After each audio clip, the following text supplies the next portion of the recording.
বন্ধুরা, স্বাগত জানাচ্ছি খবর সংযোগের বিশেষ বিশ্লেষণে।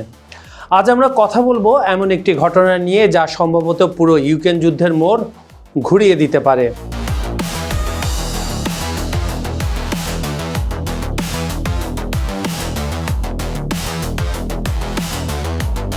ভ্লাদিমির পুতিনের ব্যক্তিগত বাসভবনে ড্রোন হামলা শুনতেই রোমাঞ্চকর, তাই না? কিন্তু এর পেছনের গল্প আরও চমকপ্রদ। ট্রাম্প কি বলছেন, জেলেনস্কি কেন অস্বীকার করছেন, আর রাশিয়ার পাল্টা হামলার হুমকি কতটা গুরুতর?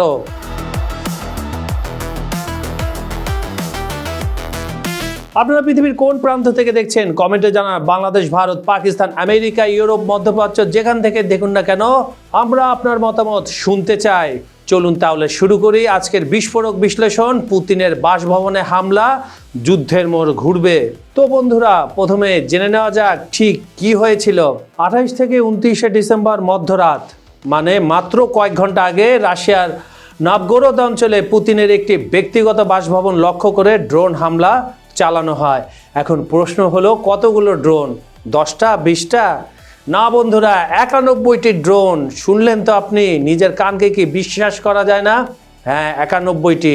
এটা কোনো ছোটোখাটো হামলা নয়, এটা একটা পূর্ণাঙ্গ সামরিক অপারেশন ছিল। রাশিয়ার পররাষ্ট্রমন্ত্রী সার্গেই ল্যাভরভ নিজে এই খবর নিশ্চিত করেছেন। তিনি বলছেন, রাশিয়ার বিমান প্রতিরক্ষা ব্যবস্থা সব ড্রোন ভূপাতিত করেছে, কোনো ক্ষয়ক্ষতি হয়নি, কেউ হতাহতও হয়নি। কিন্তু এখানে মজার ব্যাপার শুরু হয়। ল্যাভরভ সরাসরি ইউক্রেনকে দায়ী করেছেন। অন্যদিকে জেলেনস্কি কি বলছেন? এগুলো রাশিয়ার মন গড়া মন্তব্য, আমরা কিছু করিনি। কি ইনোসেন্ট তারা। আপনাকে মনে রাখতে হবে, রাশিয়া যুদ্ধ করছে ইউক্রেনে, তাই রাশিয়াতে যদি কোনো হামলা হয় তাহলে সেটা ইউক্রেনই করে থাকবে। তাহলে সত্যি কি, কে মিথ্যা বলছে? চলুন গভীরে ডুব দেই। এবার আসি আসল মশলাদার অংশে। ডোনাল্ড ট্রাম্প কিন্তু খুবই গুরুত্বপূর্ণ একটা কথা বলেছেন। তিনি সাংবাদিকদের সামনে স্পষ্ট করে জানিয়েছেন, জানেন কি আমাকে এই হামলার খবর দিয়েছেন? প্রেসিডেন্ট পুতিন নিজে। আজ সকালে তিনি আমাকে ফোন করে বলেছেন তার ওপর হামলা হয়েছে। এবং এরপর ট্রাম্প যা বললেন তা খুবই তাৎপর্যপূর্ণ। তিনি বললেন, এটা সঠিক সময় নয়। কেউ আক্রমণাত্মক হলে তার জবাবে আক্রমণাত্মক হওয়া এক কথা, আর তার বাড়িতে হামলা করা আরেক কথা।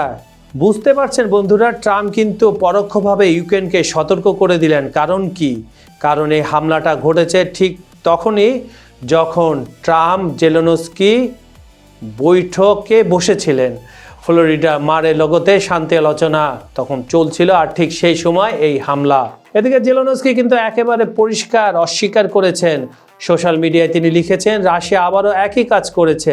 প্রেসিডেন্ট ট্রাম্পের প্রতিনিধিদের সঙ্গে আমাদের যৌথ কূটনৈতিক প্রচেষ্টা সব অর্জনকে নিচু করে দেখাতে বিপজ্জনক বক্তব্য দিচ্ছে। মানে পুতিন যে কয়েকদিন আগে বলেছিল যে যদি শান্তিপূর্ণভাবে জেলেনস্কি শান্তি প্রস্তাবে এগ্রি না করে তাহলে জোর করে তাকে করা হবে, হামলা জোরদার হবে, সেই কথারই ইঙ্গিত করেছে জেলেনস্কি।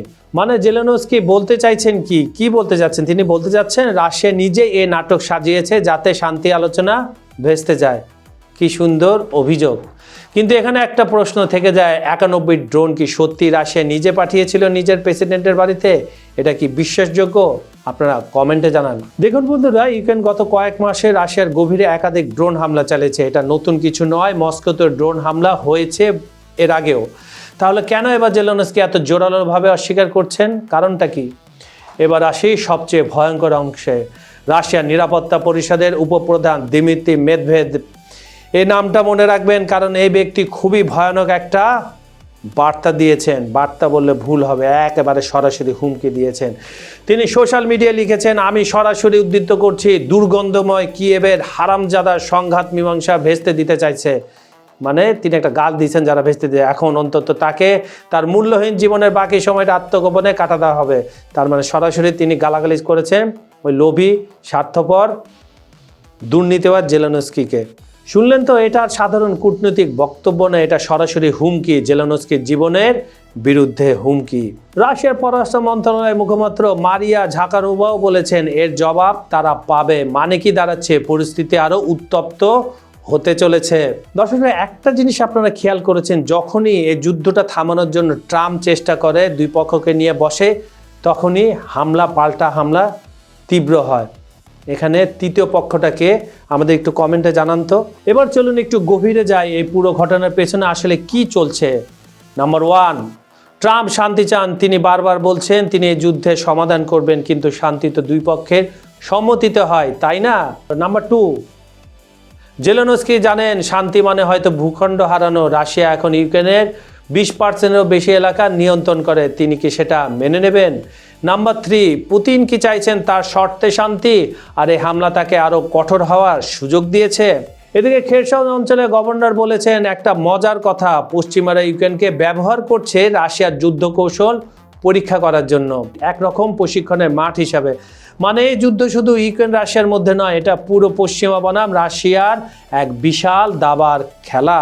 তাহলে এবার কি হতে পারে? সিনারিও 1, রাশিয়া পাল্টা বড় ধরনের হামলা চালায়। ল্যাভরভ তো স্পষ্ট বলেছেন তারা প্রস্তুতি নিচ্ছে, এটা হলে যুদ্ধ আরও তীব্র হবে। সিনারিও নাম্বার 2, ট্রাম্প চাপ দেন উভয় পক্ষকে, তিনি হয়তো ইউক্রেনকে সামরিক সহায়তা কমানোর হুমকি দেবেন যাতে জেলেনস্কি আলোচনায় বসেন। সিনারিও 3, এই হামলা একটা টার্নিং পয়েন্ট হয়, রাশিয়া আরও আক্রমণাত্মক হয়, ইউক্রেন আরও বেপরোয়া হামলা চালায়, আর পুরো পরিস্থিতি হাতের বাইরে চলে যায়। তবে একটা জিনিস নিশ্চিত, এই হামলা শান্তি আলোচনায় একটা বিশাল ধাক্কা দিয়েছে। ট্রাম্প যতই চেষ্টা করুন, এখন দুই পক্ষের আস্থা আরও কমে যাচ্ছে। তো বন্ধুরা, এবার আপনার পালা, কমেন্টে জানান আপনার মতামত। আপনি কি মনে করেন ইউক্রেন সত্যি এই হামলা চালিয়েছে? ট্রাম্প কি সফল হবেন শান্তি আনতে? রাশিয়া কি ধরনের পাল্টা হামলা চালাতে পারে? আর যারা এখনো লাইক করেননি, এখনই লাইক বাটনে ক্লিক করুন, কারণ এই ধরনের গম্ভীর বিশ্লেষণ আপনি খুব কমই পাবেন। শেয়ার করুন আপনার বন্ধু পরিবারের সাথে, কারণ এই যুদ্ধ শুধু ইউক্রেন রাশিয়ার নয়, এটা পুরো বিশ্বকে প্রভাবিত করছে। বন্ধুরা, সংক্ষেপে বলি, পুতিনের বাসভবনে 91টি ড্রোন দিয়ে হামলা, রাশিয়া দোষ দিচ্ছে ইউক্রেনকে, জেলেনস্কি অস্বীকার করছেন। ট্রাম্প মধ্যস্থতা করতে চাইছেন, কিন্তু পরিস্থিতি জটিল হচ্ছে। রাশিয়া হুমকি দিচ্ছে কঠোর পাল্টা হামলার, আর শান্তি আলোচনা বড় চ্যালেঞ্জের মুখে। এই যুদ্ধ শুরু হয়েছিল ফেব্রুয়ারি 2022-এ, 3 বছর হয়ে 4 বছরের দিকে যাচ্ছে যুদ্ধটা। হাজার হাজার মানুষ মারা গেছে, লাখ লাখ মানুষ গৃহহীন হয়েছে। কবে থামবে এই রক্তপাত? কবে ফিরবে শান্তি? বিজ্ঞাপন ও প্রমোশনের জন্য ডেসক্রিপশনে দেওয়া নাম্বারে যোগাযোগ করতে পারেন। সাবস্ক্রাইব করুন, বেল আইকন প্রেস করুন, যাতে পরবর্তী আপডেট মিস না হয়, কারণ পরিস্থিতি প্রতিদিন বদলাচ্ছে। আজ এই পর্যন্ত আমি কাজল হায়দার বিদায় নিচ্ছি। প্রতিশ্রুতি থাকলো কাল একই সময় আবার ফিরবো নতুন টপিক, গভীর বিশ্লেষণ আর আরও বড় দৃষ্টিভঙ্গি নিয়ে। ভালো থাকুন, নিরাপদে থাকুন এবং মনে রাখবেন, সত্য জানাই ক্ষমতা। ধন্যবাদ সবাইকে।